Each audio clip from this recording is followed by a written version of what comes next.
showing behind the scenes? Yeah. No. It's in front of me. We got behind the scenes. I'm We just got saying, live. I don't know if you want to We're say live. something. We're good. No whiteboard anywhere? I'm saying like. Yeah, it's behind you now. All right, welcome to season 3, episode 1 of the Tony Mac Show, Whiteboard Wednesdays. We got a full house today, ready to kick off a whole new season. I know we've been off for a little while and busy with all of our seasons and everything else that we got going on, but it's great to have everyone back in a room and be able to sit and talk for the next hour or so on basketball. I know we're joined today by a special guest, Michael Hamilton, director, who's doing our document series or podcast or live stream. So you'll see a whole bunch of cameras in the cameras, and welcome, Michael, and we're going to get into a little bit of what you've worked on in the past. And then I'm just going to go around the table and do a quick intro of everyone else. Obviously, Brandon Ennis in the Toronto Blue Jays shirt. Jeremy Pope, who was here at least an hour early for today's show. Michael Hamilton, Manny, Coach John, Coach Pat, Coach Tyler, Mark Peterson. Big time producer, and our social media guru, Alex in the corner. He's down trying to get. You're getting some good shots on us, or what? Of course. All right, there we go. And then we got a whole camera crew in here filming us, film them, and you're watching us film them, and they film us. So it's an awesome show today. But wanted to really get into a couple topics. Obviously, All-Star Weekend's coming up. What do you guys think, and feel free to speak up on it, but what do you think about the new format for the NBA All-Star Game this year? Really different. I guess I'll take the reins to start this off. I really like the whole factor of it not having to really be based off of the score until the end when they have to compete, where they add the 24 points to the final score of how much the winning team is up by, and they add those first 3 quarters to get that sum. So I think that's just going to be a lot more competitive, and I think this is going to be a lot more exciting just for fans and just for the players as well.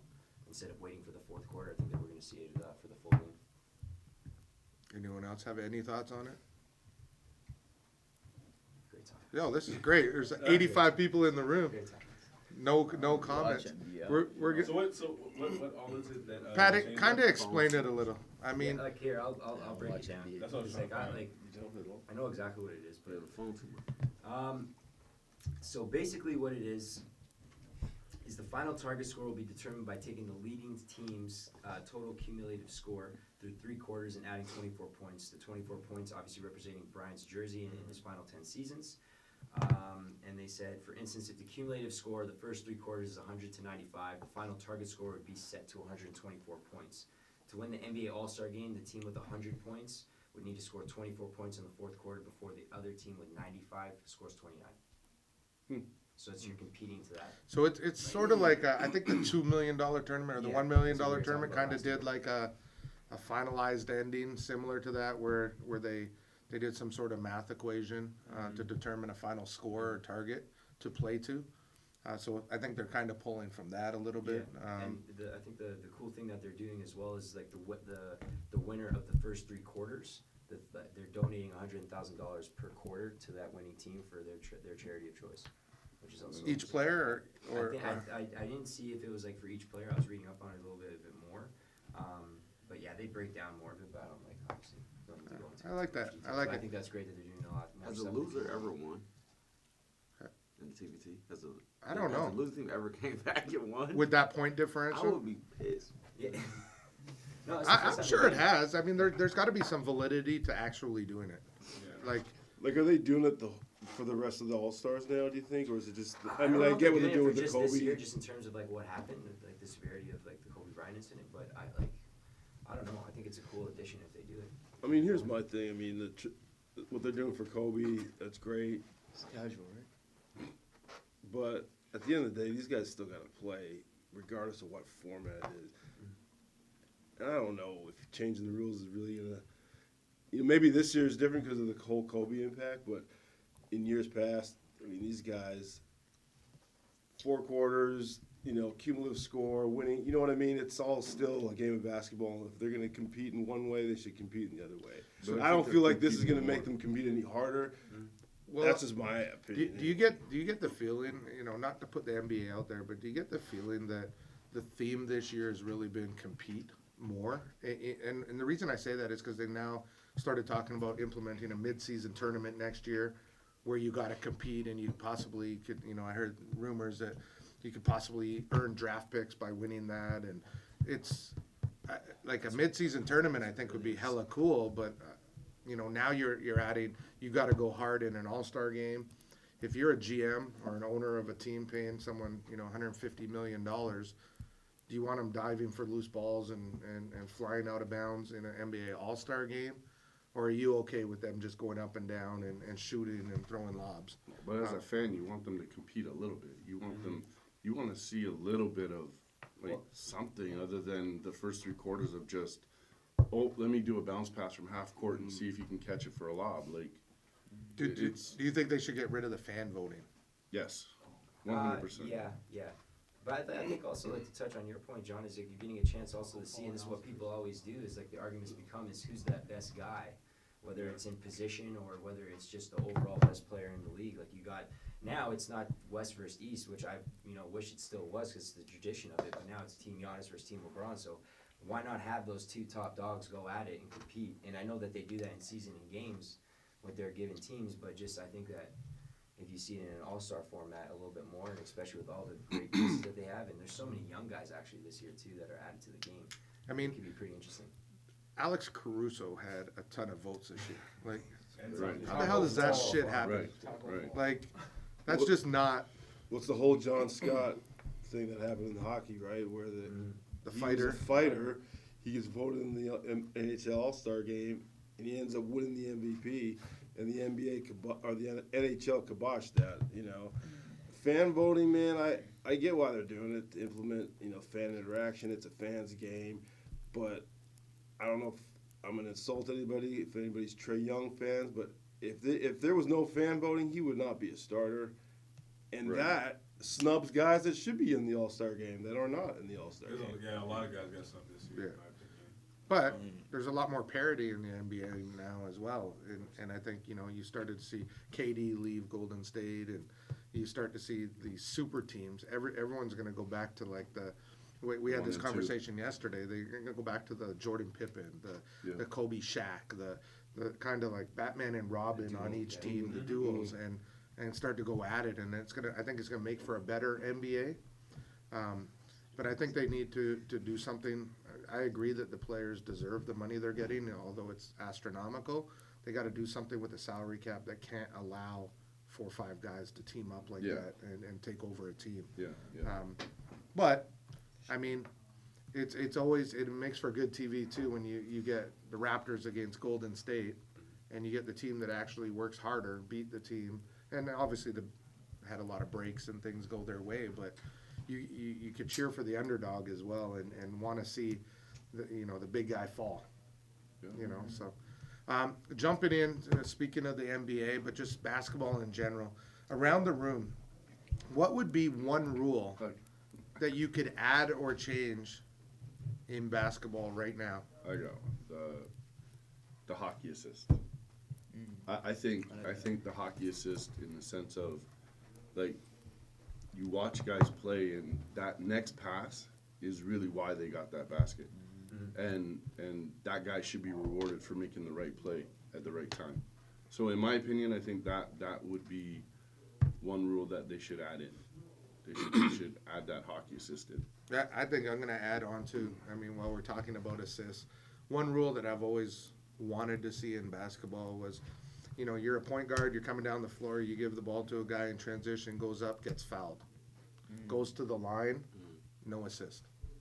If he not, I'd like to see that. If he goes to the line and knocks down 2 free throws, then it's an assist. If he gets fouled on a 3 off an assist, he makes all 3 shots, assist.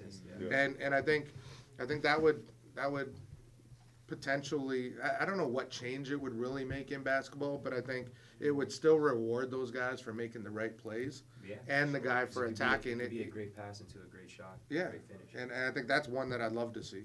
That trickles down to the younger kids and that kind of effect to the game. Yeah. Because now the younger kids are looking at it like, oh shoot, this guy made that extra pass. This is what coach is talking about the extra pass and why he's making that extra pass. And then again puts emphasis on just making think- your free throws. I think when you look at basketball, you get a guy take the ball out of bounds, baseline out of bounds, and he passes it in, and they score. That's an assist, and the guy's still standing out of bounds. But yet, in game, you make the right play. The guy gets fouled. It's not an assist, and I just think if they added that, there's really no impact to the game whatsoever. You'd see assists go way up, and I think those points are a direct relation to something that happened, not just a free throw and not just a foul. So, anyone else around the table? Yeah. What- Yeah. One I thought some people might find it funny, but I think so. As a lot of times you see when guys attack, I would say if someone was to go up to dunk and a guy goes under for a charge, I think if the kid makes the dunk, it's an automatic block. But if he misses, it's a charge automatically. I think just because as a fan and as a student of the game, whenever you see someone going up with that type of force, that takes a lot of guts. You're pretty much almost risking your career in a way. But I think if you make that dunk, you deserve that no matter what. If the kid was already there, stationary, whatever it is, if you make that dunk, it's an automatic block. But Automatic block or automatic bucket? automatic bucket. Yeah. Okay. It's a block. He goes to the line for his free throw. It's Stuff in like terms that. of the But call. if but if I go up and I miss, Then it's a charge. It's an automatic charge. Yeah. Because he I think it takes out some of the referee's decision Interpretation. making or interpretation of it Yeah. is make or miss, and a lot of times referees, if you go up and dunk on someone, they get a little carried away and call a block anyways because the dunk was so good. It's just a matter they want to call that. We had that conversation. Is someone, I can't remember who it was. It might have been me and you, Jeremy, or we were all having a general conversation. But when referees, they want to it was change the Jeremy. charge call because the referees are so animated when they get to call a charge that they really overdo it. And it's the same thing. I've been there when someone's dunked on someone and the referee will turn to you and be like, "Oh shit!" And they're fans of the game too, or they wouldn't be reffing. They might not be good, but they're fans of the game. Anyone else? Any other rules? I just think to add on to Brandon's point, because we were talking about this at Washington. One of our kids got dunked on in practice, and we all was laughing, and I was GA. And my mentor, my assistant coach, he texted me and said, well, you're laughing and that's fine. I'm not mad at you at all. But, what makes you think that kid is going to take a charge again now? Because psychologically, it's well, if he determines that by the time I get there, I'm going to get dunked on, coach, how many more charges is he going to take? Just in the terms of a kid and psychologically playing the game and trying to win and make winning plays. I was just playing devil's advocate to your deal, but If it's Nas long, that's the real thing. 1,000 more. If it's in you to do it and sacrifice for your team and you believe in it, they're going to jump in there and at least try every single time. It's kids that are, playing double dutch. They don't know when to jump in, jump out, and they're apprehensive about it. I think that those are the kids that will start thinking, that ain't worth it. But, I think when you step in and take a charge, it changes everything. For your team, it changes momentum, makes the other team think twice about going to the basket, gives you more possessions, and then it's a sign of a form of toughness. You could stand in there and take a charge. That says something about your character, in my opinion. I think taking a charge as well really predicts where the game is going to go as well. I think taking a charge can be a bigger momentum shift in terms of seeing a dunk or a dunk on. And a lot of, I think, especially nowadays in the game, I think that it's kind of disregarded and not as valued as much. Would you rather see a kid step in and take a charge, or go up there and meet at the top and try to block them? Because I think kids are so. I think the charge also, and it's going to contradict what I say, but it's also a bailout for not wanting to get essentially dunked on. versus trying to chase him down and meet him at the top and try to block that shot. Now you're saying in terms of As like you're chasing there. down and meet him at the rim and block him, and then also in terms of chasing him down, meeting him in the spot, and then taking that charge. Yeah. That's what you mean. Yeah. I feel like if you're athletic enough to challenge someone at the rim, I definitely say go for it. But if you're known to be like an under the rim type of player and stuff like that, Yeah. I would definitely suggest go for the charge And- because it's more in your benefit. I think it's like touching on both points. Q yesterday. So one of our players yesterday in our Rise prep game, he could have solely off the fact that he's just athletic as all hell. He could have sprinted back, and whether or not he was taking the charge or he just got back and just played sound defense and walled him up. If he just got back, he would have had that stop or could have drawn a charge. Instead, he did that little, like we always see, that gather up that weight. We're like, damn, if this guy really gathers to dunk on and you miss this block, you're getting dunked on hard. But I'm gonna reward, hats off to you regardless on this block attempt, and he blocks it. But he's looking at me and he's thinking that we're all fired up. But we said dude, you could have got back and stopped this play. He probably could have stopped him and had him turn all the way back out to the 3-point line and think about setting up a play again. He's losing his shit, but I'm like, yo, Pat, like he's got 2 fouls. Like, he's. But that's the he's thing not- though too. The kid has 2 fouls and He's not taking a charge. instead of just trying to stop the play and draw it back over, he goes up for a highlight block, and he could have got called for a foul.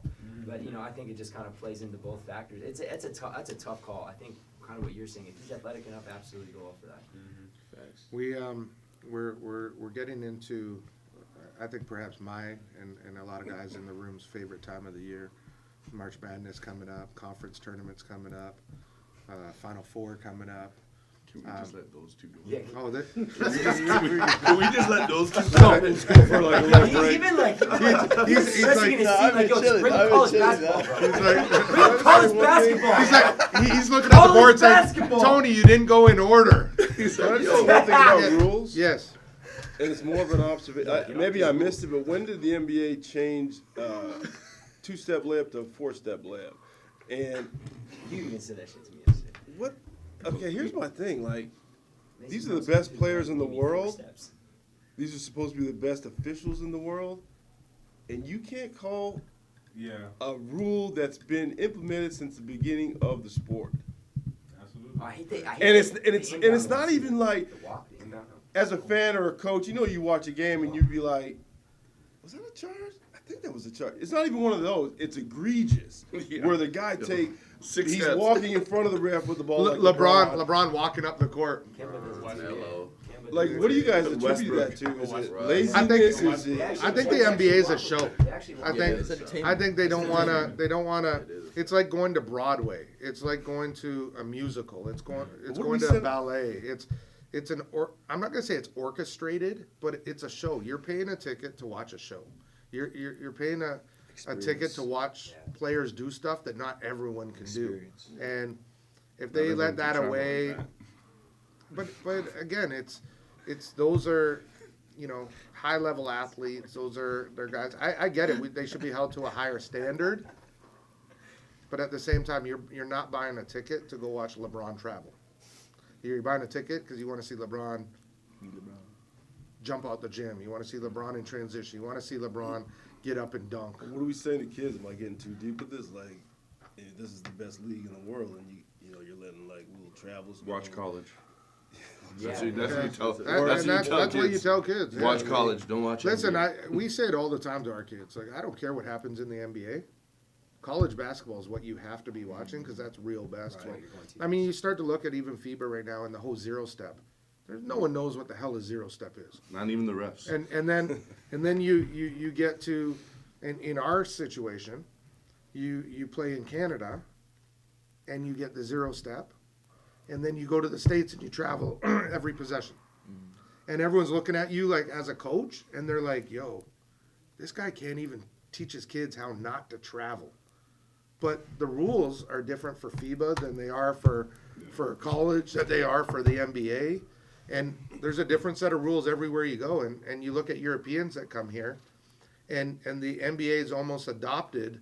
I mean, they weren't it's a Euro step for a reason. It's a 0 step for a reason. It's an adoption and adaptation of the game that's gone from 1 step, 2 step to 3 steps, and like, oh, there was, what is it, you call it pound dribble, Yes. the pound evasion, like, everyone calls that a travel, and Here like, comes Brandon the Trader, man. yeah. Well, that's Oh, there's that low pound dribble. That's coming up. That's You know, so it's, you know, you start to look at that, but that's a really good point.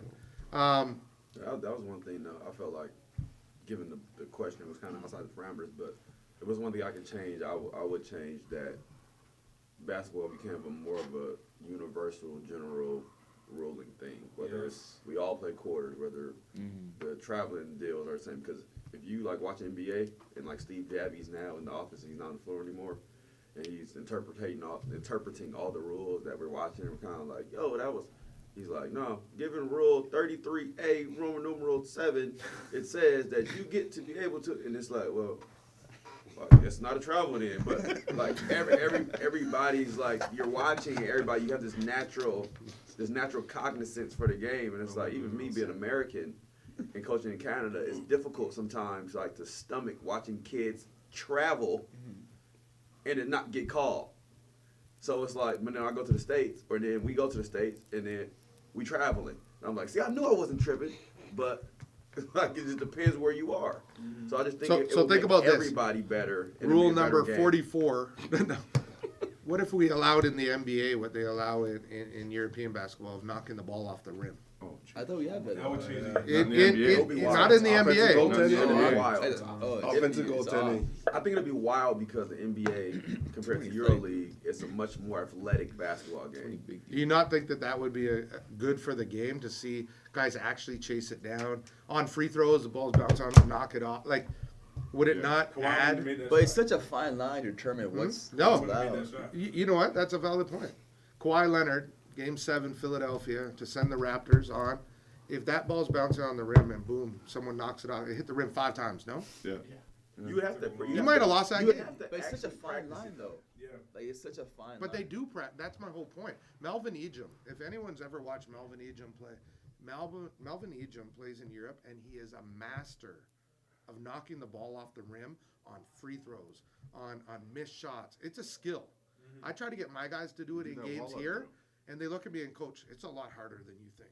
Like, you just don't know when to go, how to go, where to go. You got to practice it. Ball's on the rim, it's got to be a habit. Ball on the rim, get ball off rim. Like, And your natural It's like instinct, boxing out and muscle memory rebounding. tells you don't touch it. yeah.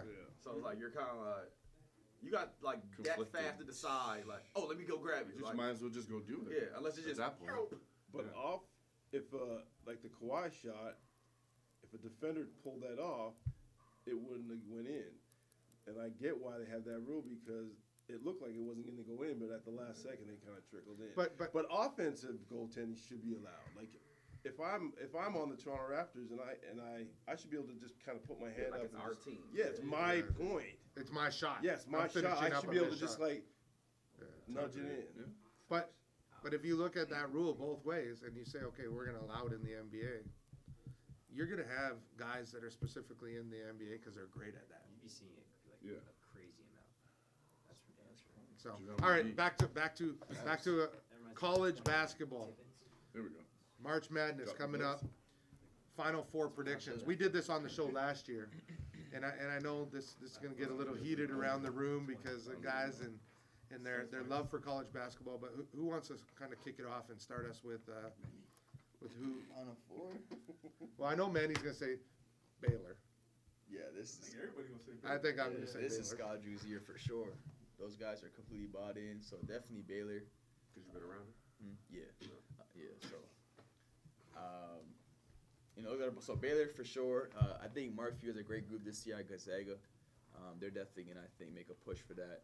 And then coming on our side, I think this is a year that Kansas also gets back because of Dotson and Azubuike. When you have a guard and a big, you always have a He's been chance. playing well, right? Very well, yeah. And then lastly, rocking with Seton Hall. I know we had a big. I like that choice. We had a big locker room debate over this, but I got to see them play, and you always see them on television, but when you can see them get coached and the way their style to play. I mean, they're old, and of course Tyrese, who played for us last year, is on the team, so you naturally root for them. But Seton Hall, Baylor, Gonzaga, Kansas. So I want to see how many I get this year, but Who'd you say sorry? Baylor, Seton Hall, Kansas, and Gonzaga. Gonzaga. I'm writing these all down so we can. See how close we are? See how close you Good. are. That's it, yeah, Because let's do it. did we? Yeah. We got to go back to last year's show and see who nailed it last year. Because I Yeah. think there was some good ones. We actually Yeah, it filled was out me. the brackets last year. I don't know. It was not you, Manny. It was- Manny said, "Yeah, it was me. It was me." Hey, Mark, remember I said Texas Tech, You did. right? And they He keeps saying this. He keeps saying- and this year's He got one right. no, and Michigan State. Who else? Who else is there? I didn't He get can't Auburn. even remember. Virginia. I didn't get Auburn. Virginia. You picked And I picked Virginia. I got 3 of the 4. You picked Virginia. I did. Go to episode. This guy should have won like Go to that episode $1 million 14, on the bracket Season 2, challenge. episode then. 14. Who you got, I 3 Jeremy? to 4. If you say He Washington, gonna copy me. the show's done if you say Washington. Wow. Go Dogs. He said, put some bass in your voice. I got Baylor, Louisville, San Diego State. Not too sure, so it's like an asterisk next to it. I'll go with Gonzaga. You guys are pretty close. Yeah, he follows what I do. He follows me. I love it. I thought. love it. No. Brandon, you got some? I'm gonna say, obviously, I'm gonna say Baylor. I'm gonna say Louisville.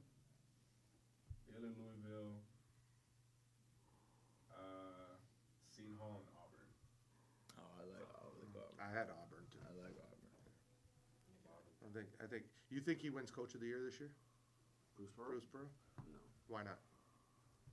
What are they? 19-2 or something right now, or Yeah, but I think, 21 and 2. 21-2? I think Scott Drew wins National Coach of the Year in a landslide, in my opinion.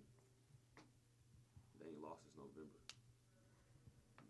Yeah. They ain't lost since they lost to Washington. So, Oh, I knew Right. something Washington had to come into this. I mean, it's only a fact. How's that NBA team in that city? oh. Oh shit, it's gone. Just joking. I like Washington, anyways. Ty, you got anything on? Do you Yeah. have anyone? I want to go to Washington right now. So No, bad. Ty, not Pat. Give Ty, Jay. our strength and conditioning coach down there. Like, yo, the only thing that I get to participate in, Pat cuts me out of now. Jesus. Bodied him right up. Yeah. Go, Ty. He I just, haven't been able to yo, watch much fucking college idiot. basketball, but I have heard a lot of good things about some of these teams that I've seen up here. I do like Baylor. They have a really good squad this year. I didn't even know they'd be this good. So that was definitely a surprise. I like Dayton as well. Dayton, I've heard a lot of good things about Dayton. They got a We senior top squad over there. Yeah, for sure. I'll go with Kansas as well. And then probably go outside, maybe San Diego State, possibly as well. So that's probably Sorry, that's a tough 14. See, damn it. 4-0. That's yeah, it's crazy. San My Diego little State. cousin, the starting point guard, Yeah. KJ Fagan. What's happening? We out Yeah, here. yeah. San Diego ain't it. I can almost assure that one. Who you got, Pat? I'm gonna go with Kansas, Louisville, Kentucky, and West Virginia. Kentucky. Kentucky. Yeah, ooh. West Virginia's a good one. They're hooping They right are, now. they are. They're playing hard. Yeah. I like them. What you got, John? Damn. John's gonna pick 1, 2, 3, 4. No. Baylor, No, San Diego. Tylon's team. Go ahead, John. Come on. Washington, just for Jay. Washington. Auburn. Auburn and Kentucky. I'm leaving Washington in there for Jay. You know. Hey, that's real though. You gonna get that one. They know, last, I they like- last in the pack right now. What's Oral Roberts? Fourth. In the pack? No, or the something. Oh. What? In their league, they're fourth. Oh. What league? The Summer League. You ever heard of Summer League? You heard of Pac-12? Everybody heard of Pac-12. He don't even hoop or nothing. And he still heard of Washington. He don't hoop. Washington. They're crickets this year. Y'all crickets every year. I'm looking at. Can I go? No. These two No, you know what? I think I'm gonna just throw out a couple teams that haven't been said, so it's not the same. But I think Maryland's been hooping lately. It's tough. I think obviously Auburn, I think is hooping, but I don't think they get what they deserve right now in terms of that national exposure.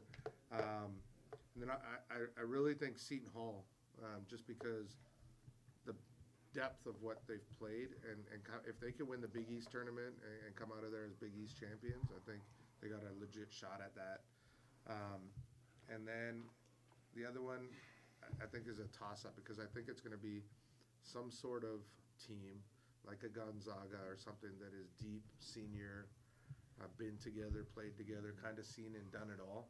That goes for a longer run there. Do you have anyone? Oh, I have go. not watched one game of college basketball this year, so I have no skin in the game. None? Not one. Who do you Not even Montana? Nope.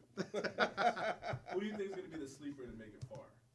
Like a dark horse team? Yeah. I feel like that's probably a harder question to West ask. Virginia or something Dark like that, horse some here. scrappy defensive team. Yeah, I think Honestly, probably- I like T's fit. I think Maryland might. I mean, they're Yeah. they're in the Big Ten right now. They're leading the Big Ten. they're the ones that no one's going to talk about right now. I Yeah, don't think. they- And what's the best conference in college basketball right now? the Big Ten. And they're leading the Big Ten. They got a Them shot. and Penn State. They got a shot. So we're going to go on. I introduced you a little bit earlier, Michael. Michael Hamilton, who's been spending some time with us up here. We're in the middle of a documentary series.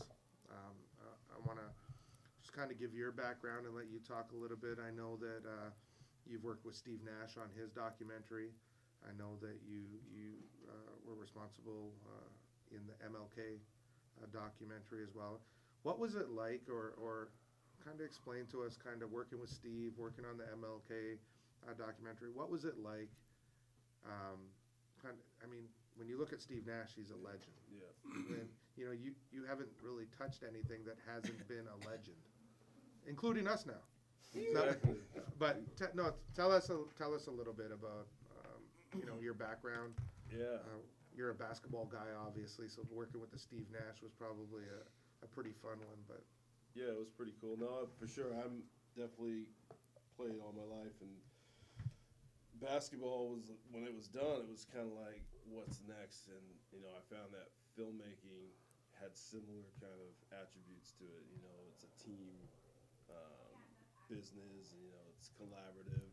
So I really kind of enjoyed that transition. And yeah, it sounds cliche, but for me, it's all about the story and the talent that you're talking about, or you're following, or you're documenting. I think if they don't have a good story, or if they're not personal on camera, there's no point in doing it. So Steve was very interesting, and the battle with that film, it was so long ago. It's so hard to talk about because I forget a lot of stuff. But the battle with him was potentially, Hall of Famer, obviously, but he didn't want to talk about himself ever. He shied away from the spotlight. He and it sounds a bit like cliche in the sense that it took a lot of convincing, put it that way, to get a guy to commit to doing a film about him. Most people would be feel kind of honored and humbled, and you know what I mean. But him, it was almost like sickening. So that was the first hurdle, overcoming that, and once he kind of bought in and saw that, I was harmless, and what the story was going to be about, he kind of bought in. And it's funny because now he hated that kind of business, and now he's got his own production company. Like all players seem to gravitate towards the film and TV when they're done their career. So yeah, it was pretty cool just to be able to be with him at the tail end of his career and just kind of talk about a legend. When you talk about basketball in Canada, he's always in the conversation. And I know the game has changed, and the dynamic has changed, and the players have changed, but he's kind of the OG in the sense of he was kind of one of the first to kind of do it, which is kind of cool. him and Rick Fox. Yeah, and there was no blueprint at the time. You know what I mean? So I think these kids, it's way different now.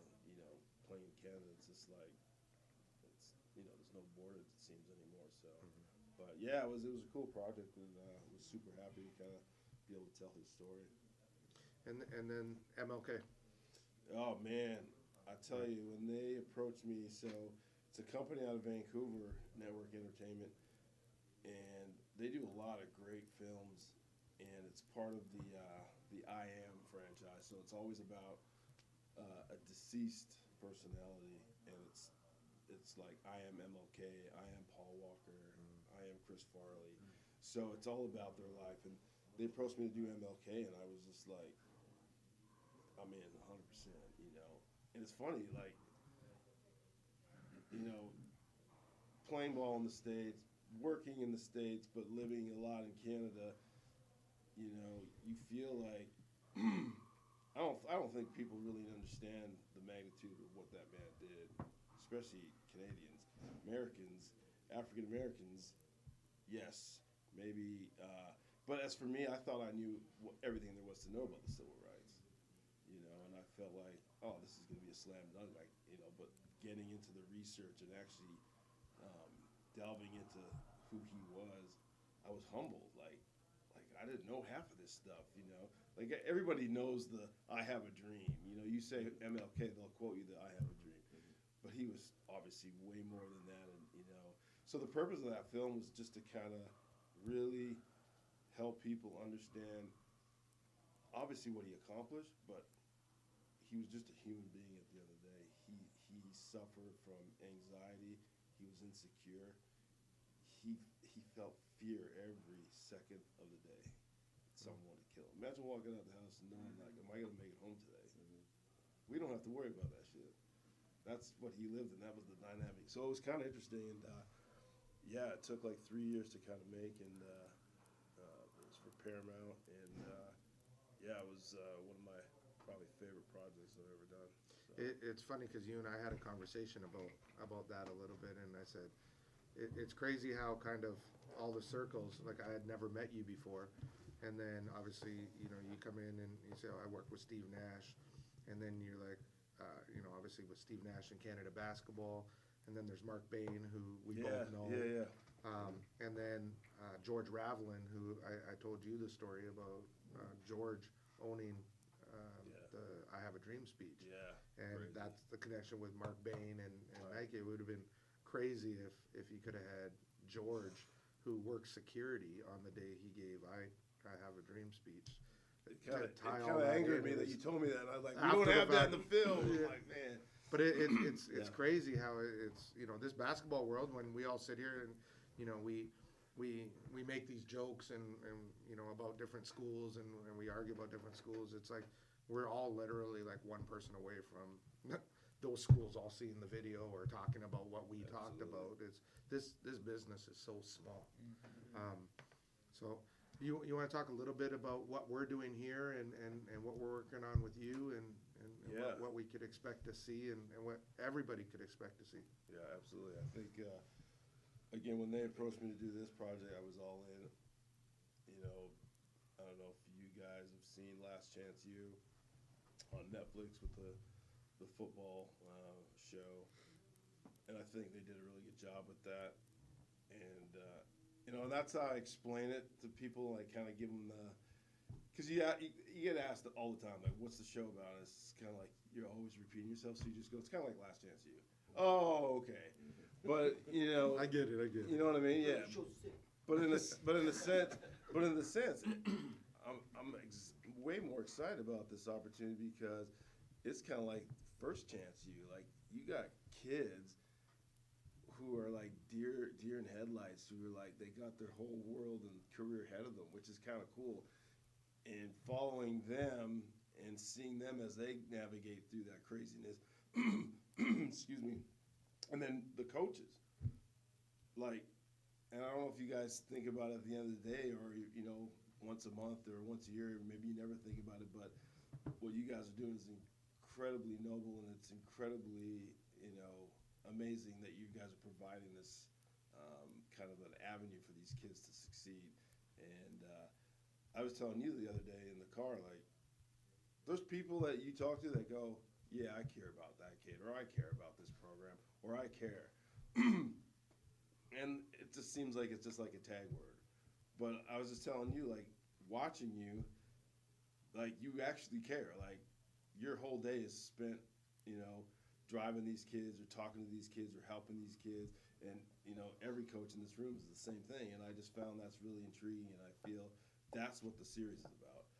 It's about relationships. It's about, and I don't want to to get too sappy in here, but it's about love. You all love your players. It's about brotherhood. It's about family. And we really want to show that through the lens of basketball. And I think this is a fantastic program to be able to do that. These kids are all amazing, and you guys have been amazing. And I think it's going to be a great series, and it's going to be like 6 episodes of 30 minutes each episode. And we're just kind of going through the arc of everybody's life as they try to get it. I saw a little bit of footage with you yesterday, and it's like, Yeah. as you sit down, the clip was probably 30 seconds. Yeah. And already, just in that 30 seconds, there's a feeling.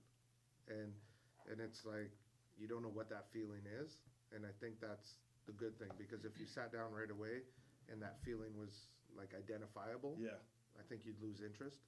Whereas I watched the 30-second the clip, and then even as I left and I got into the car, I started thinking about it over and over and over, and I'm like, those are characters.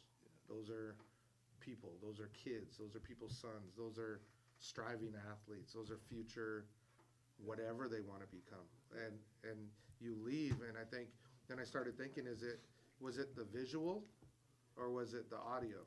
Was it and there's no voiceovers or anything in it yet, but it left you with like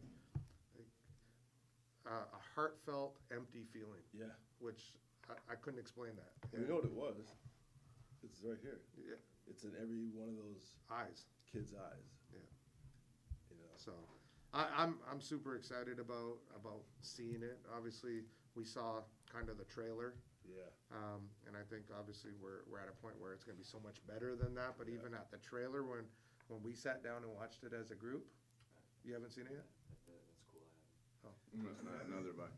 No? I'll show you right after this. But it just left you with like, shoot, I want more. Yeah. Like, give me more. Like, you can't stop right now. Like, where's episode 2? Like, you just. Well, it's funny you say that because I wish in my business, and it happens all the time, like I can count on, I don't even have any more fingers that it happens on. Like, I wish I could show, like I showed you, I wish I could show everybody the finished product. Because then they would understand, oh, that's why he wants to be right here in my mouth, or that's why he, you know what I mean? That was a pause. Yeah. We get it all the go. time. We got that You know was, what, you know what's that funny? was a pause. You know what's funny? I told myself I'm never gonna get paused. Yeah, you got time out and pause. I got fucking pause on a podcast. I got pause. As I'm looking at Jeremy too. I see Jeremy and Brandon like this. Brandon's like, yo. Oh my god.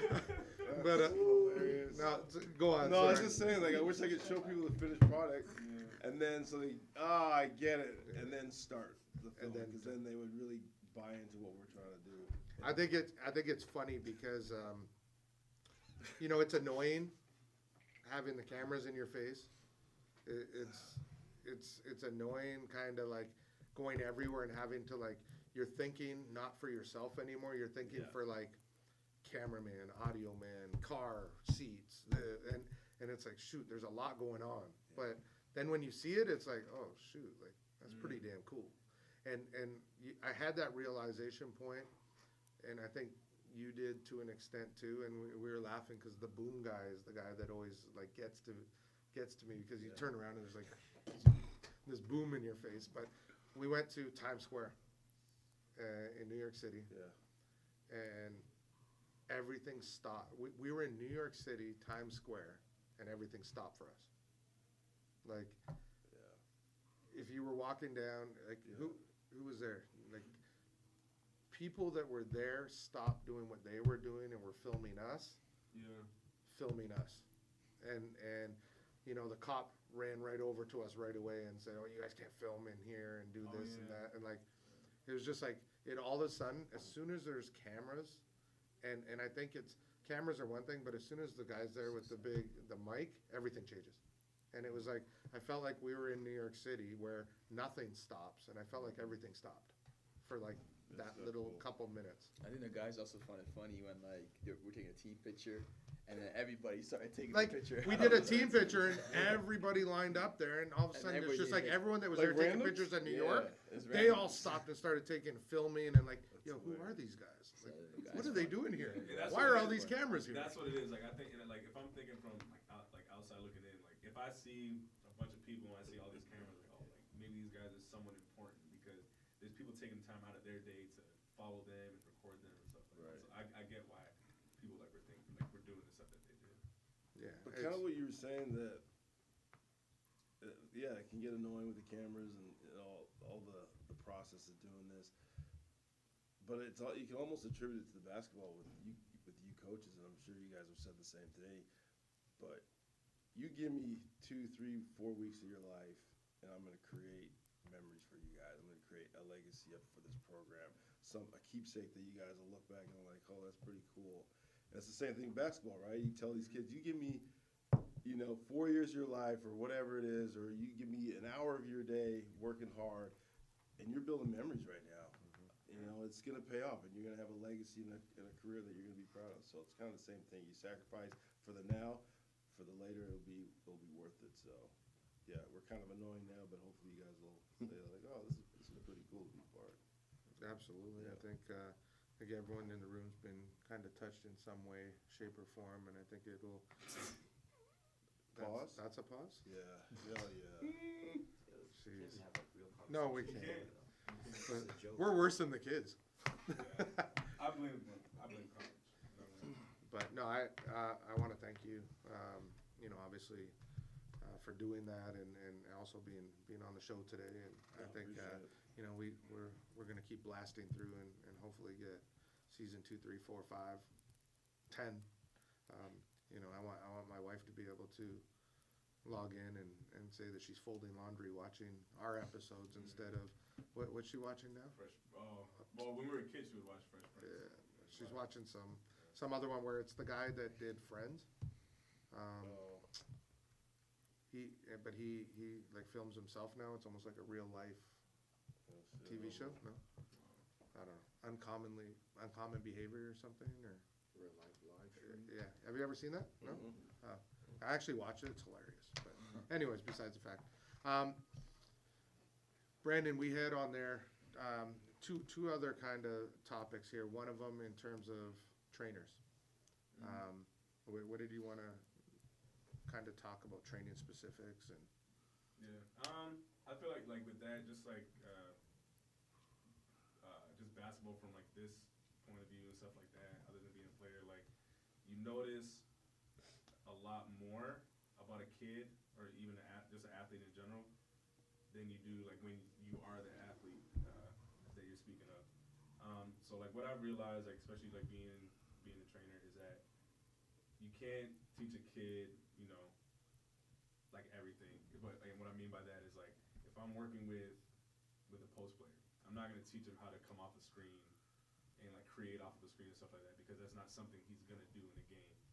I'm gonna teach him stuff that he is gonna use, and what I've learned is that one of the best things you could do, and it's something I learned from someone that I learned from, which is Drew Hanlon, and it's to communication, talking to the player's coach, seeing like how do you use Pat in the game, where does he like to shoot, all this kind of stuff, and like when you run an offense, typically Pat likes to shoot from everywhere. Yeah. So when you run an offense, where does he typically like to? Where does he end up and something like that? So what I try to do is, especially with our guys, whenever we're working out, we'll do like spot up shooting and different ways to create our shot, but we'll also score in ways that we run our offense, just so they get comfortable creating off of that. And then another thing I just learned more recently, and I wish I kind of learned it earlier, but I mean you can't really do that, is that like we teach these guys so much, and we're busting our ass and stuff like that, but like if they don't believe in themselves to execute it, then it's almost like we're wasting our time. Like at the end of the day, these kids got to be able to believe in themselves and believe in like our craft and like their craft itself, that like it's gonna work. Like we do this repetition every single day. It's to the point where it's like if you don't take this shot, if you don't make this move and stuff like that, and it's like why are you working on it? What's the You know what I point? mean? Yeah. And I think like going into that, and especially with training specifics, is like social media and how, and I think it's great because like you can get any type of training you want and it's available to you without having that actual trainer. No offense to any of us or you as you do for your profession. It's just that like you can get that training and do it on your own if you really wanted to. But the thing is like it's you're seeing a certain type of coach that works at a certain level, a certain pace, that has his own work ethic, or a player, same thing, that has worked so hard to develop that. And everyone thinks that it's just like this, right? And it's the very same, but like vice versa for kids that come to us in our program. They all think that just because they walked in the door that it's going to be that finished product that they see on the walls, but it's a testament to each and every single one of those guys, and we know it because we've seen it, whether it's guys that we had when we were here or guys that from the past when we weren't. They all had to earn that right. And I think that, you know, going into that mental aspect is the fact that social media is you see guys that, you know, you might not, and this is a factor to any of us as players who recently were there. You see a guy that you thought or feel, and you're confident in that, you know what, I'm better than this guy. And, you know, he's in a better position than you are as a player, and you know what, that's just life and it is what it is. But, you know, the thing is, like, you could have been in those positions if your mental was there. And I think a lot of it is because you're seeing that person in that position, you're actually stunting your own growth and your progress and your and getting better and your focus when you're actually in those workouts because you're focused on something else. And we talked about it this morning. You know, one of our players yesterday, and you're gonna kind of laugh at it, but he's our shooter, our knockdown guy. And I strongly say that, and he's someone that sometimes doesn't even hit a 3 a game. But I truthfully can say that he's a knockdown shooter, misses 2 free throws and 2 threes yesterday. Yeah. And that is strictly, I can confidently say it's all mental. And a lot of it I think is mental because he's someone that if we sub him, for example, he never gets, he might be down over the fact that he's out, but he'll understand why he's coming out. Yeah. Or at least be like, you know what, there's another guy that can fill my position and do better, at least for now. That's cool. I'll take this, you know, this backseat and hug it for now. But the fact is that he's worrying about that moment coming. I feel like that's kind of factoring into why he's not producing the way he could. Because you know, a kid that kind of broke out our game yesterday, that's in that same similar position as I feel our guy is, had 4 threes to start the game. So I think that it's the same kind of thing kind of factors in. It's, I mean, my frustration is, like, obviously I used to train kids, and I still do, not to that extent.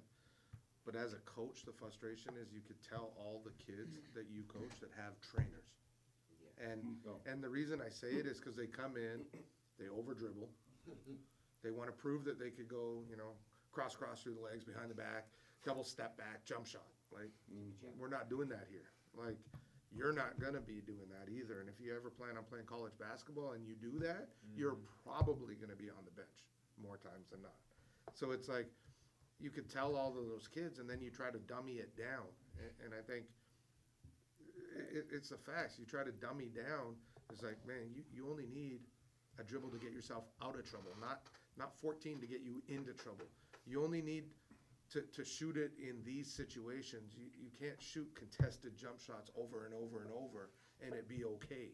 Just because the trainer's in your face and you're shooting those doesn't mean you take those in games. You wait for that offense to find you, you play within the flow, and you get what it is. And I think it goes back to parents and decision making of, like, find the coach that suits the style of play.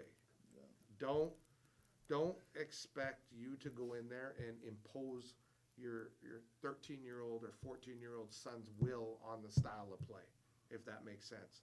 And I think that's so important. I think training has became, I'm not going to say a necessary evil, but it's an advantage if done in the right way. And I think it sets us so far back if done in the wrong way and done for the wrong reasons. I think a lot of people just have a trainer to say, I have a trainer. Yeah, and there's too many trainers. My trainer out there said. just to say they're a trainer Yeah. to get an extra $50. You know, Grinding. what I'm noticing, That's the sorry, truth. is it's hard to get good coaches that want to coach now versus become a trainer. Because for the most part, coaches, I mean, we're blessed to be in the business that we're in as coaches around this table because we get a paycheck. Because we're paid for our craft. But That goes to what you just said, paycheck, man. Like, that's why guys want to be trainers. They see guys like Chris Brickley, and no offense to him, like, what he does is great, but Chris Brickley, 2K there's now a trainer mode in 2K. And these kids actually play a video game training their my player instead of themselves with a damn trainer in a video game. But that goes to my point. That's Is like crazy. the level of coaching is going to suffer and is suffering because not everyone comes back around. Player or not, if you can make $40 an hour or $50 an hour off a player or run a practice for 12 for free, 9 times out of 10 they're taking $40 an hour to work one-on-one or in a small group setting versus coaching teams and teaching 12 how to play basketball. And I think you know, that's hurting where we're at right now, and I think it gives false sense to some parents of where their kid's really at, because then they say, my trainer says, and then all of a sudden their trainer becomes their manager, because now you can be hands off. My trainer says that I should be getting this. My trainer said that I should be doing this. And yet, from me, when I look at it from a coaching set, I don't mind working with trainers.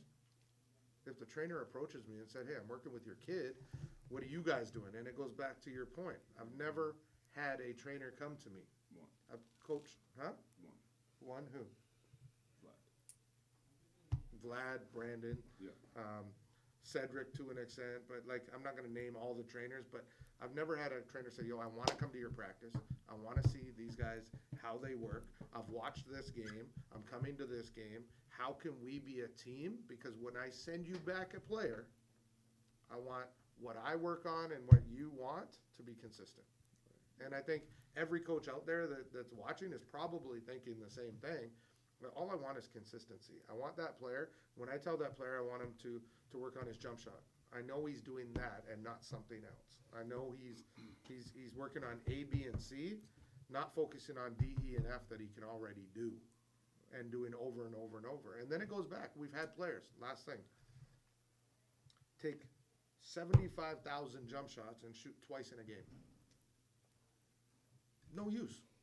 Like, no use working on your craft to that extent to never, ever do it. Can I touch on another one? Can I ask, did you have a trainer? Growing up now. Did you Yeah, have a right trainer? here. That's right what I there. think. Like a trainer. Did you have a trainer? And this is what I'm big on. The point you're getting to right Yeah. there, like you can finish off. No, but I know you're about to say. I went toward the end, but that wasn't like having a trainer That's wasn't what I'm saying. like, I believe- part of my makeup as a Exactly, basketball and I think player. that's what the issue is with the generation that we coach now. You know, I feel like everybody is trainer. No Let me one, ask- kids don't. There's they times I don't feel play anymore. disrespected. Like, Kids they that don't you play need to go get a basketball. trainer. Kids haven't Because chased- my kids practice haven't is chased going to salary training. rebounds, Oh man. my God. And if you want to practice more, stop spending $300 a week on a trainer, and we'll get in the gym more as a team. Because I'll give you what you're looking for as a part of a team, and your son will understand how to fit in as one of 12, Right. not one of one. Because part of the deal is like a lot of things that I feel like as being basketball nerds, like there's still a certain foundational level that you have to come into a certain situation at, whether it's coming up to us, whether it's going to junior college, whether it's going to Division I, whether it's going to the NBA. Like, if you just ain't played basketball and you don't have your own natural cognizance of playing the game, of figuring things out, that's just something that we, even as paid coaches, can't give certain kids. Because they just never, they haven't been in the battle, in combat enough to know, like, oh, when he slapped my hand across and he put this knee up, that equates to, like, you don't have your own cognizance about it. And we're trying to, like, we're kind of trying to, like, how they do these simulations, like when you're training for the war and you're flying the plane, and it's like, Flight simulator. yeah, like you're trying to simulate it, and then when they get into real life combat, it's like, Smack you right in the face. yeah, like there's, God yeah, If you've never seen a double team come at you, or yeah, you've never seen a real there life you double go. team, a 6'7", 6'9" dude blitzing a ball screen, like, we can work on ball screens with cones all day, but But that's how I feel about shooting. Like these days, like the value in a shot is different when you got to chase your own rebound. Like we that's- talked about that. Yeah, like We talked about that. if you have a gun passing you 100 balls, or you have a trainer that's passing you every shot, it's different. You know what I'm saying? And I know when I'm training, like, and I think if everyone's honest in here, you start to train a guy by passing it to him a certain way. You start to find where he needs that ball to be in that pocket, and you start to adjust to that.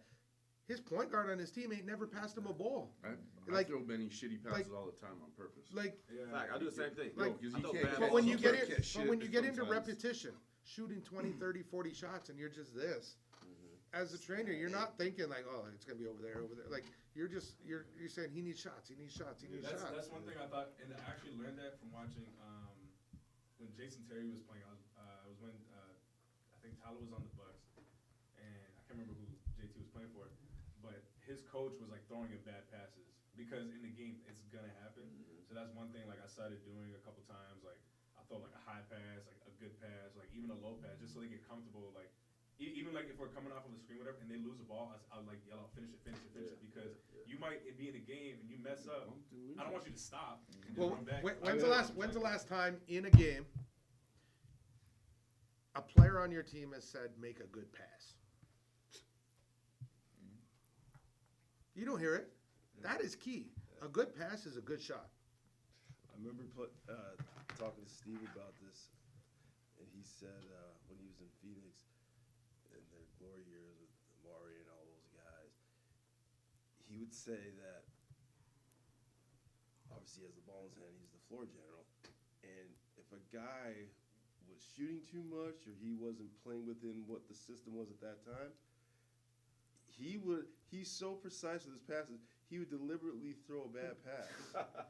So they would, you know what I mean? Like he might be coming into his steps and he gets the ball nicely here. He might throw a bad pass, so he's kind of disrupted his movement, so he can't do what he usually does, which is kind of interesting. And it goes to that. But even that though, that's like you got to be a high level, Did he have skillful. Did he dude. have a trainer tell him do that? Probably You got not. to be a high level, skillful basketball mind to like. In the course of a game, say I'm gonna throw a terrible pass enough to where And it wasn't terrible. It was slightly enough to where he can't shoot it, but also to where like I ain't turning it over either. Right. That's high level basketball, dude. It's different. Now, we're sitting here talking trainer. There is some great ones. Mm-hmm. There really is, and there's a lot of really, really good ones, and then there's a lot that are just doing it to do it. And It's so like the player development trainer deal is a whole nother conversation for another time. yeah. In terms of like what that means being this and what that means being that. And then what do we have? We had one that I know is near and dear to John's heart. I mean, I've been seeing it. And we'll be quick on it, John. That's But, only 10 minutes. That's quick. We, I see it with my son's basketball, and you coach my son, and I sit in the stands, or once in a while I'll sit on the bench. But all these little kids, teams sitting in zones. Is it good for the game? It's Is egos. it bad for the game? Is it good for 10-year-olds to have to fight against zones at that age where, 10 or 12 years old, already the FIBA lines move back? Are we developing better basketball players by allowing it to happen? Are we developing better shooters? Are we helping them? Are they going to be able to kill zones later? What's your guys' opinion? In mine, I don't think it is because like I think especially at that age, like 10, 9, whatever it is. To me, it's about having fun and just loving the game. It's not a business yet. I'm not making $100,000 off my little brother. Like no one's getting paid off of this. So that's the main thing. And then the second one is I feel like with this, it's all about teaching these kids. Like you got to man up. Like you got to learn how to guard. It's almost like you got to walk before you He trying to make $100,000 off your little brother. Thank you, T. He tried to take commitments early.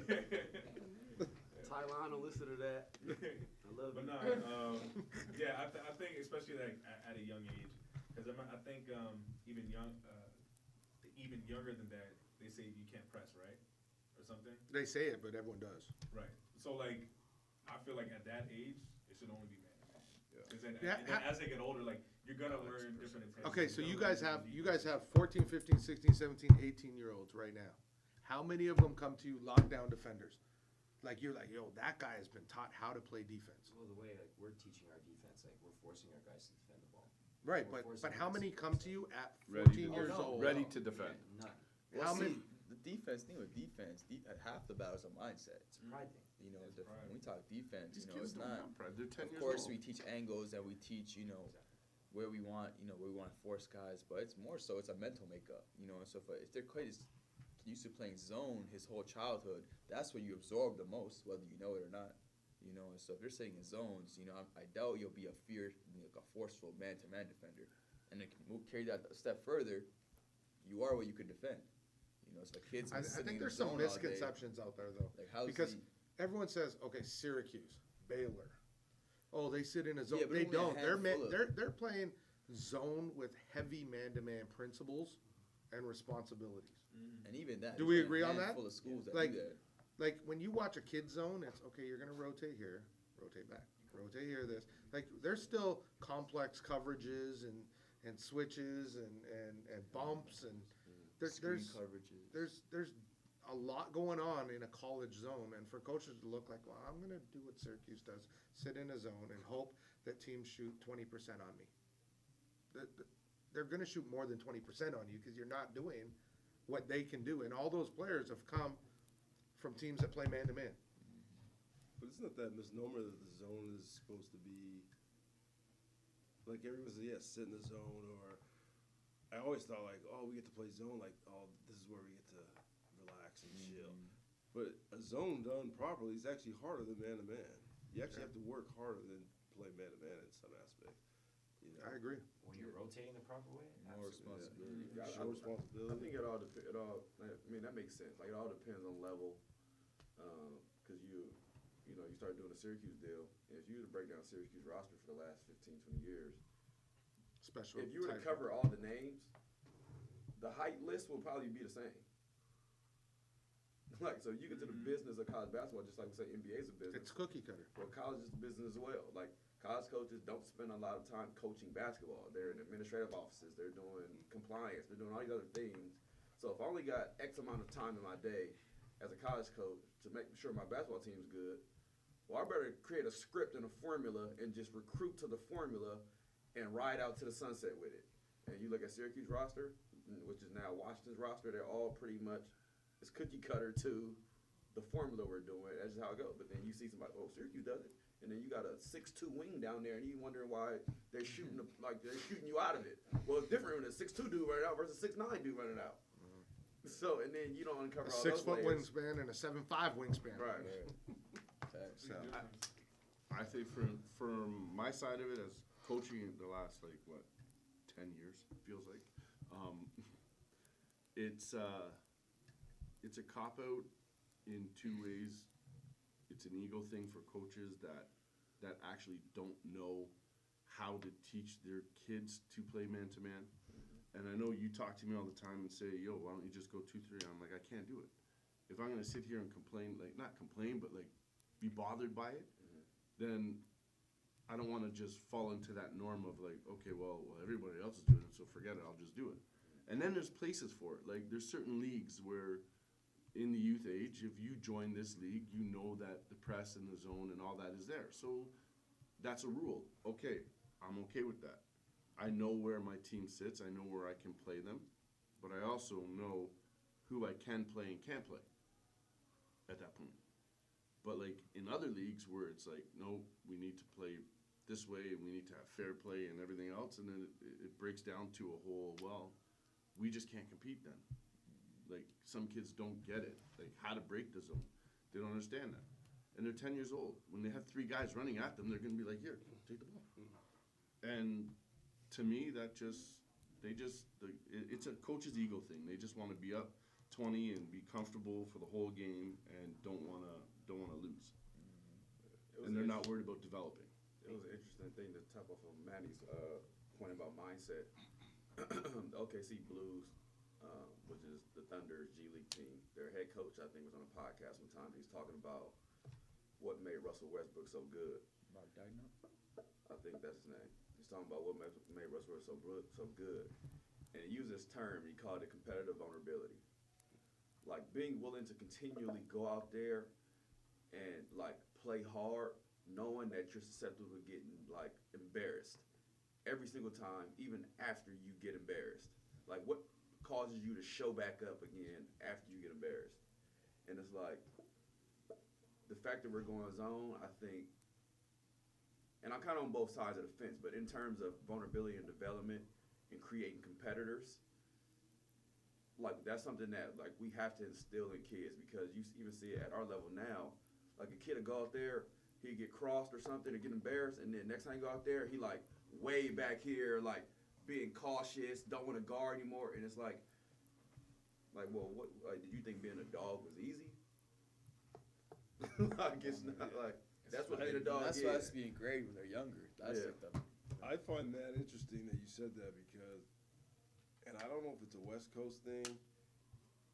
I haven't seen it out here. I haven't seen it in the U.S., but it seems the West Coast of Canada. It's interesting that I watch high school games and these kids are too cool to play. Like too cool to play Yes. for the exact Yes. fact Yes. I'm gonna be on the gram. I get my Yeah. ankles broken, or Yeah. I look silly. I look stupid. I'm just gonna kind of like put a hand in there. I'm not gonna fully commit and slap the Do the floor. bare minimum. Do you know what I mean? And I That's feel- your insurance. Like, Yeah. I didn't really try to guard you. That's yeah, why you scored. scored, but I didn't play D that time. So well, why didn't you? Why So you that's out here? interesting that you say that because I think it's a But- problem. I think the basketball culture has it's changed, and the competitiveness. Back when I was in high school, or probably even when you guys were in high school, because it's not that far long ago. You're taking names. Yeah. You play a dude, you're going at a dude. Now it's like, yo, what up, bro? Yeah. You good? Yo, I saw you on the gram last night. Yeah. Like, yo, that dunk. Like, there's no. You tell a kid like, yo, no layups, coach. That's You my got a dog. layup. Yeah. Like, that's my guy. They talking at Like- halftime. Like you Yeah. can't be like that, and that's where the NBA. I'm glad there's fights sometimes because they actually mean something, and I think we talked about this before, where it's like everyone's become so cool with each other that it's like you don't even care about really the jersey you're putting on, and back in the old school NBA, you know, Michael Jordan was from Chicago. I don't care what you tell me. When you're growing up watching Michael Jordan, you thought you was born there, Facts. raised there, Facts. played there. You thought Magic Johnson Yeah. was Yeah. the Lakers. Yeah. You thought Larry Bird North was Carolina. Boston. Yeah. Yeah. Like Yeah. Chicago. you couldn't tell me anything different. Totally. And it wasn't until you really start hearing like, you know, the intros that it's like, you know, Vince Carter from whatever, Sarasota, Florida. Like what? Right. Oh, he was from Toronto. Yeah. Like Yeah. Gary That- Payton from Seattle. yeah, like but it's like that's what's missing. Yeah. It's like a fan base, and that's why like I keep saying the Toronto Raptors, and I've never been a huge Raptors fan, but they gravitate to the players that embody the culture of Toronto, and that's hardworking people, and you believe, you know, Van Fleet, you know, Kyle Lowry, yeah, he's from Philly, but he's still like he loves Toronto, like.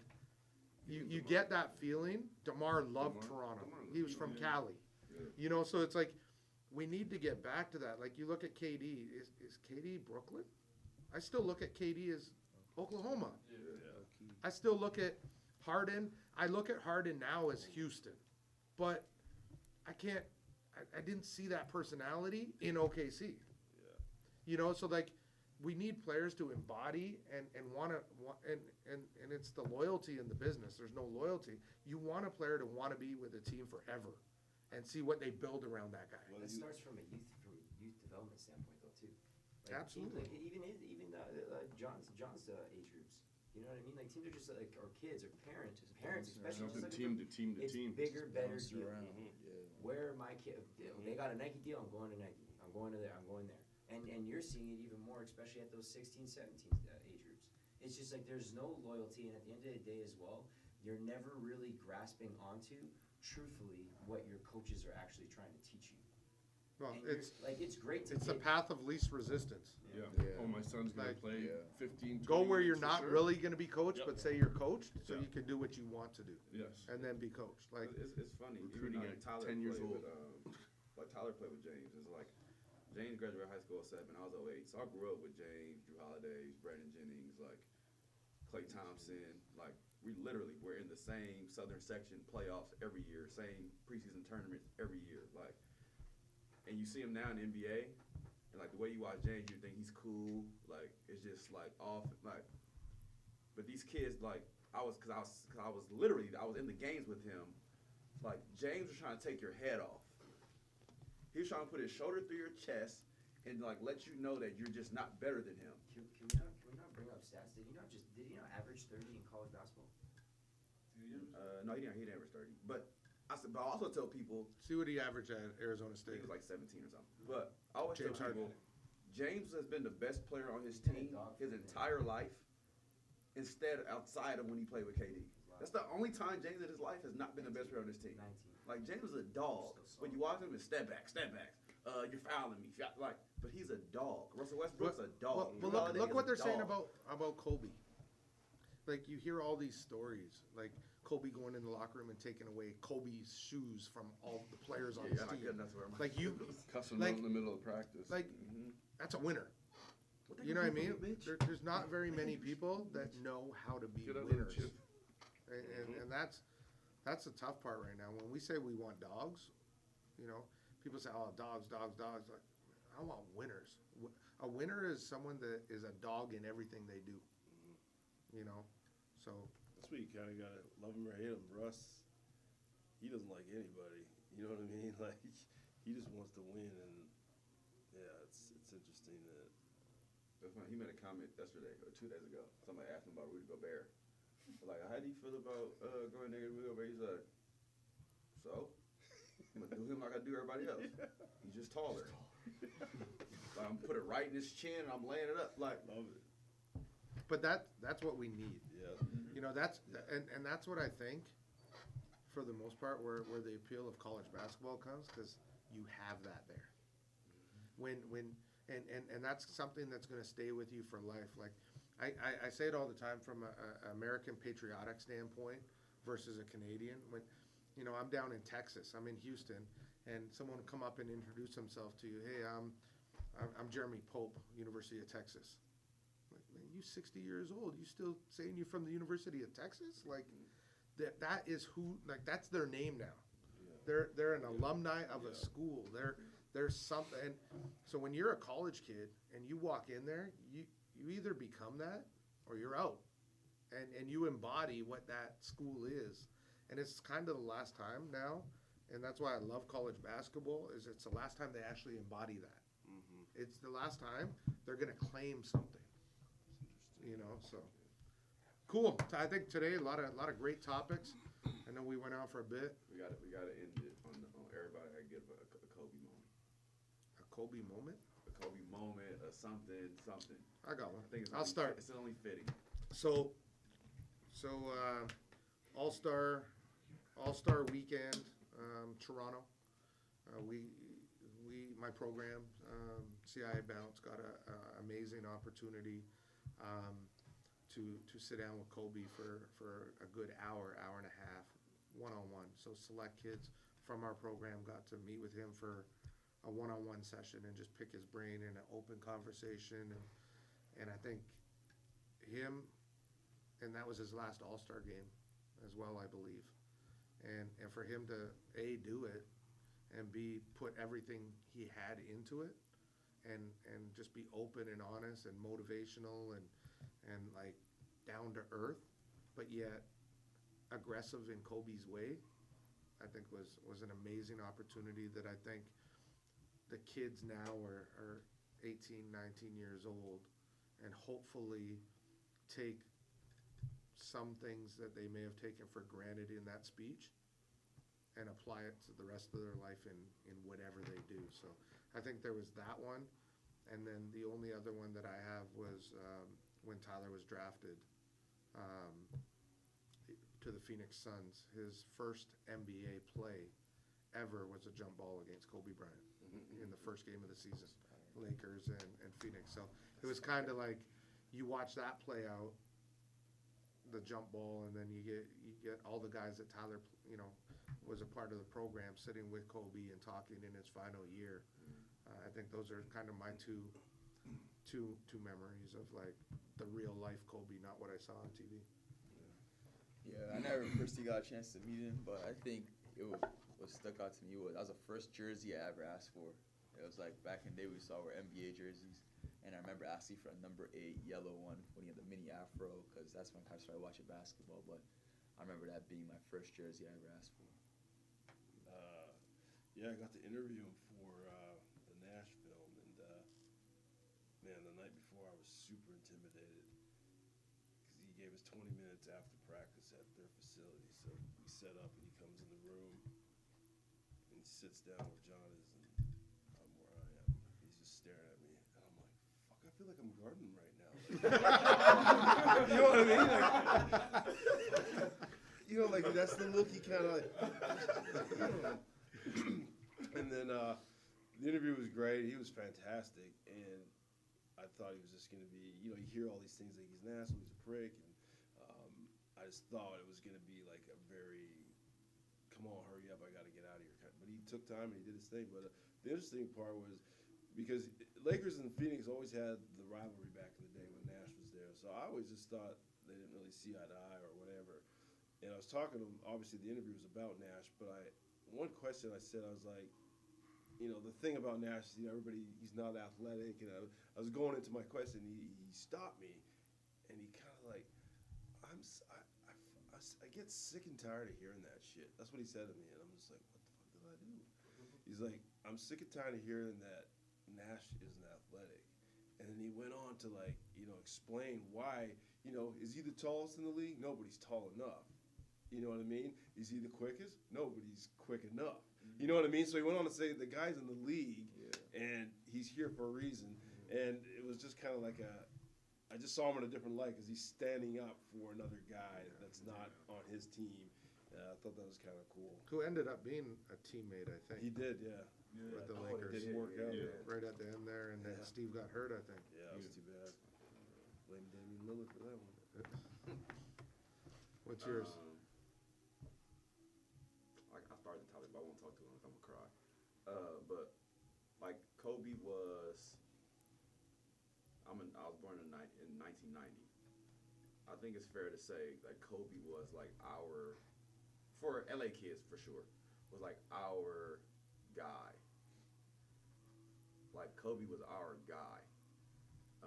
From like him airballing. His rookie year was the first time I ever started watching NBA basketball, just by happenstance. Like he was our guy from his airballing to winning with Shaq, to us being terrible again, to us winning again, to him like thinking about leaving and not leaving, and us being bad, and him just riding it out. Like Kobe was our guy. Kobe was a reason why a lot of kids played basketball. Like there was nothing you could do or say about Kobe. Like Kobe was ours. And it's like, you know, with being from LA and dealing with the Nipsey thing last March, and then now Kobe, it's like home in a sense, like it's taking a hit, and like we're losing legends, and like it's just you can go on about Kobe forever because like he went from high school, so then you would think like especially at that time like there's a lot of especially African American mothers who feel like, you know, like, but you got to go to college, and they teach young men like you got to go to college, like you need an education, like you need a fallback plan. But then you hear Kobe talk and speak, and you're like, oh, he don't need to go to college. Like he's so intelligent, he's so eloquent, he speaks certain different languages, and like people say it's becoming cliche, but like his second phase of his life was looking like it was about to be some greatness coming out of that thing. And it's just tough to wait. Like you think like those dudes are immortal. You think they're immortal, and when immortals go, it kind of like shakes you, makes you feel like, well, if he can go, it's Skip Bayless says this, like, and I remember it, but like if he can go, I can go. And I think it just forces you to like, you know, really hold on to people you love, and go about your day a little bit different. Makes you kind of check yourself. You know, and at the end of the day, Kobe was ours, and that was a really tough deal for us. But I mean, I remember like I was sub Kobe. I played NBA Live. Kobe wasn't a starter. Eddie Jones came out at every tip off. every tip. You got a boss, so. Wait, the graphics wasn't cracking like that back then, so it wasn't the referee with the ball. The ball was just sitting there. Pause. Eddie Jones, Kobe, sub, let's go. Like he's shooting all the balls. Like that's how it went. Like maybe like we grew up with Kobe, man. Wait, like, how many years did he not start? Lakers? First two? I think like one. Oh, I think he's an All-Star by his second or third year. So just one, but that was like That was one enough. Too many. That was a good one. It was So like he didn't start first two, first it's two like years? Nick Van Exel, Eddie Jones, Should have left it for Eldon Yeah. Campbell, something like that. Kobe. Kobe. That's funny. I mean, I didn't really have like a real like personal connection to him, but like just like I mean like Jay said, like Kobe like really impacted all of our lives, like just like how he played the game and stuff like that. But one thing for me that stood out was his documentary called I think it's called Kobe Bryant's Muse, and it was his trials and tribulations after his Achilles injury. And all you guys know that I also tore mine, and just watching that documentary and just seeing like what he went through and stuff like that, that's where I felt my connection with him. It's like, man, like I suffered the same injury playing basketball as well. Granted, it was in a men's league, but You was getting bucks though. I was getting buckets. But yeah, just seeing like how he handled his and like how he said it felt and everything. I'm like, I felt that too. And then just like his rehab. Oh, I was doing that rehab. So just like kind of like just getting it from his perspective, like it kind of helped me in a way because it's hard. Like any injury like that, you had yours. Everyone here has, I'm sure, has had their share of injuries as well. It takes a toll on you like mentally, and like it's hard to like kind of like get yourself back out that hole. But like one thing I liked about what I learned about myself and then what just seeing Kobe is like you really learn how strong you really are. Mark, you got anything? Yeah, I guess. I was probably like grade 7 when I started getting into basketball, and I was watching lots of different games, but the one thing that sticks out in my mind was Kobe went on like a 10-game, 40-plus point streak or whatever, and I was just getting into basketball, so I was like waiting to see when the next Lakers game would be on to see if he would hit 40 again, and that I think that really sparked, my love for the game. That's cool. So. Alex? I wouldn't say I have a specific moment or like a time as to when I actually started looking up to him a little bit more. But just growing up playing hockey, playing football, obviously I'm not a basketball player like everyone else in this room. But growing up, I took his kind of mentality, his kind of approach to the game, and kind of channeled that into my own. So as you guys said, he touched on everyone. He touched, like I can tell you guys from experience, he got to hockey players, he got to football players. I played baseball, I played lacrosse. Everyone knows and everyone is always thinking about the Mamba mentality when they are going to be training. That's kind of what adapted to me in a way. I've just always wanted to make myself better, regardless if I know that there's better people in the league than me. That's not going to make a word in me, because I'm either going to give it a better effort than you, or I'm going to come right at you and prove that I'm better than you. And that was what kind of always stuck with me with Kobe. My father did also grow up playing basketball as well, so he was always kind of interjecting that to me as well, Michael Jordan and Kobe. So I wouldn't say I was specific moment where I kind of realized that he was a very good mentor, even if you didn't know him personally. But just growing up with that kind of Mamba mentality and take that into my own sports was, to me, a very big kind of channel, because he was able to impact me, and I didn't even play the sport he was playing. So I feel like that was a pretty big kind of honor for him. Ty? I don't really have any personal memories or anything that kind of like Kobe that kind of sparked my interest in basketball. I always loved playing basketball, especially because my father started playing basketball when I grew up. I didn't watch too much NBA. My dad kind of programmed me to watch the CIS university basketball. That's what I wanted to get to at some point one day, and that's the basketball he told me was most beneficial to watch anyway. As we kind of mentioned, earlier. So like obviously like you watch TV. There's NBA basketball all the time. So obviously I knew Kobe, right? I knew the impact that he had on the game, the mentality that he went and took in every single game. Something that I like to take into every single game when I played as well. Just to never back down regardless of the situation or circumstance or anything like that. The one thing I will say is that we gotta keep the legacy going. Every time you throw someone in the garbage, you always gotta yell Kobe. Kobe. Facts. That's the one thing Facts. that can never die, right? Like Facts. every time you do that, that's one thing that I think that's one thing I'll always remember, because it's just second nature, right? When you think of getting buckets, right? When you think of guys going off and just like 40-point games, 10 games in a row, right? That's the type of thing that you'll think about. But yeah, just keeping that legacy going, right? Keeping that mentality of playing the game. That's something that I think that Kobe really, in terms of his NBA career, was something that he will carry on for the next I always generation. thought he had the sweetest name. Mm. His name is Kobe. Kobe. That's fire.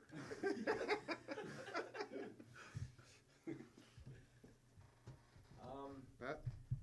I'm gonna probably compare right there with Manny. He was the first. Him and Tim Duncan. I was a big Spurs and Lakers fan growing up, watching the game of basketball. And Tim Duncan and Kobe Bryant were the first jerseys I ever got, and to this day are two people I still obviously look up to.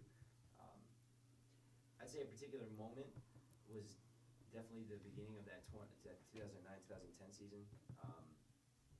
And then just winning back-to-back championships, and a lot of it, stems from watching that documentary release, where he just goes and explains. And I think that this is something that's just, once again, I have continuous things that fuel me and fuel my fire and keep me driven.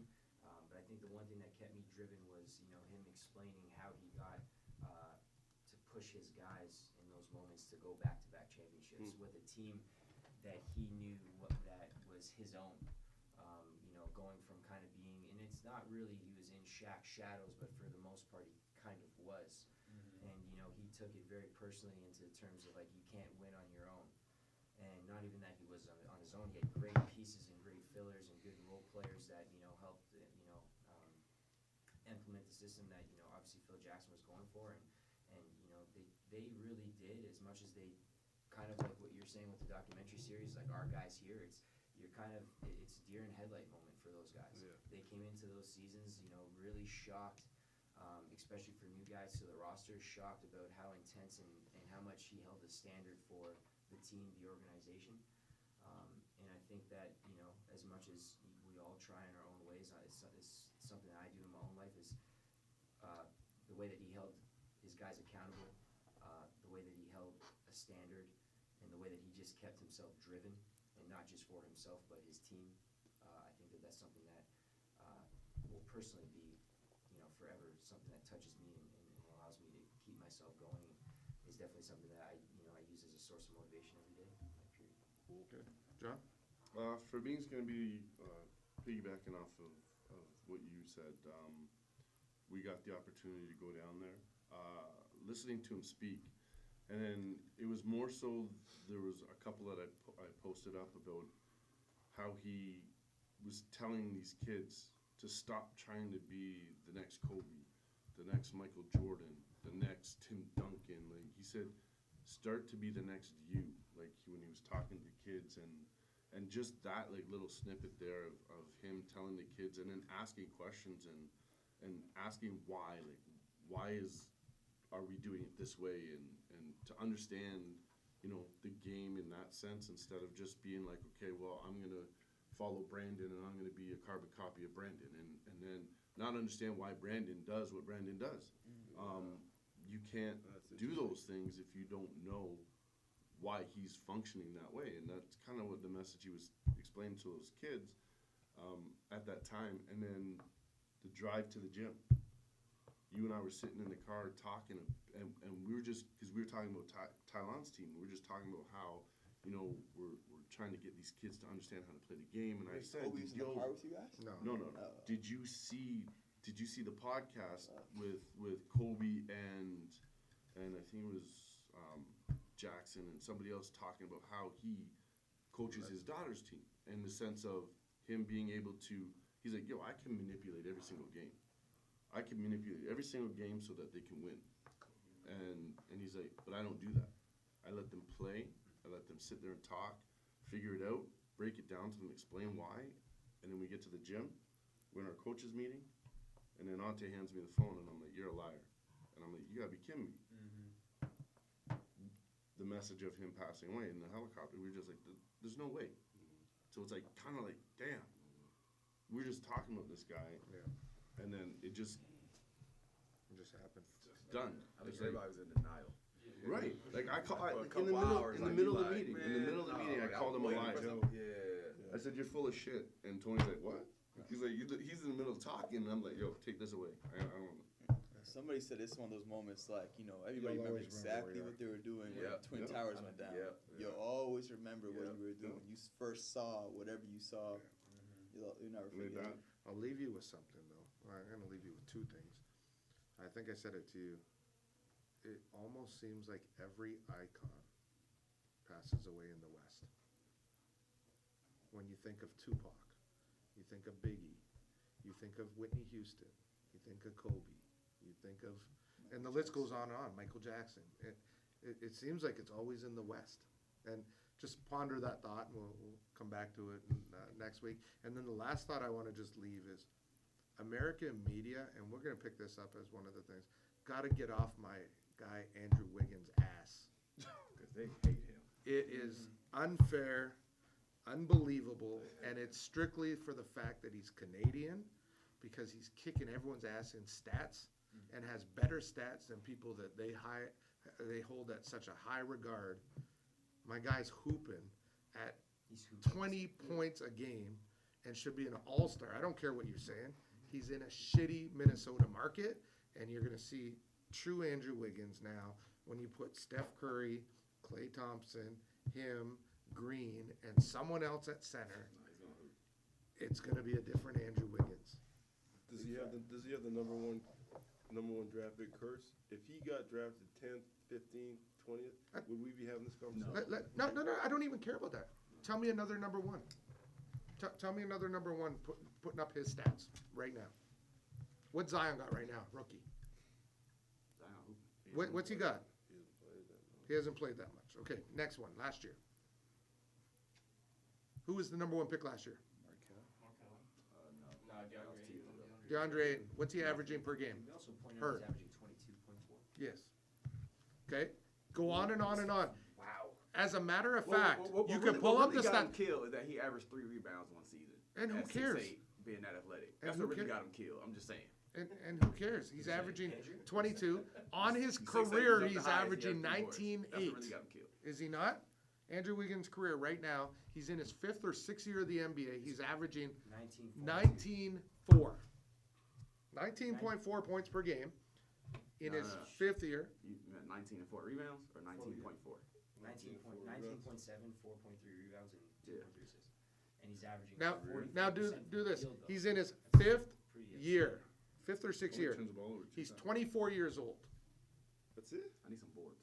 Okay, let's relate 5 this out rebounds. because That's he has good. better stats than Kawhi did. Look at that. He has better stats than half the guys you consider to be superstars does. What is that, 3.5? 3.5. Never mind. For what? Oh, 5. So what Regular is it? season is 5. So what is everyone talking about? We need more boards. Is it his demeanor? It's his demeanor. He's not flamboyant. He's not an asshole. He goes out That's and why I does saw his business. five. And not to mention, how many games has he missed, fellas? 5 years. You could count it on one hand. I'm just telling you. He just And need more and boards. one of his That's- games he missed because his grandmother How much passed did away. he average? Andrew Wiggins At 6'8", is with- better with than his people think measurements, he is. He's averaging like 7, Anyways, 8 rebounds. Let's come back to that on our next show. Man. I'm just tired of seeing this. dogs. We out. I know, Brad.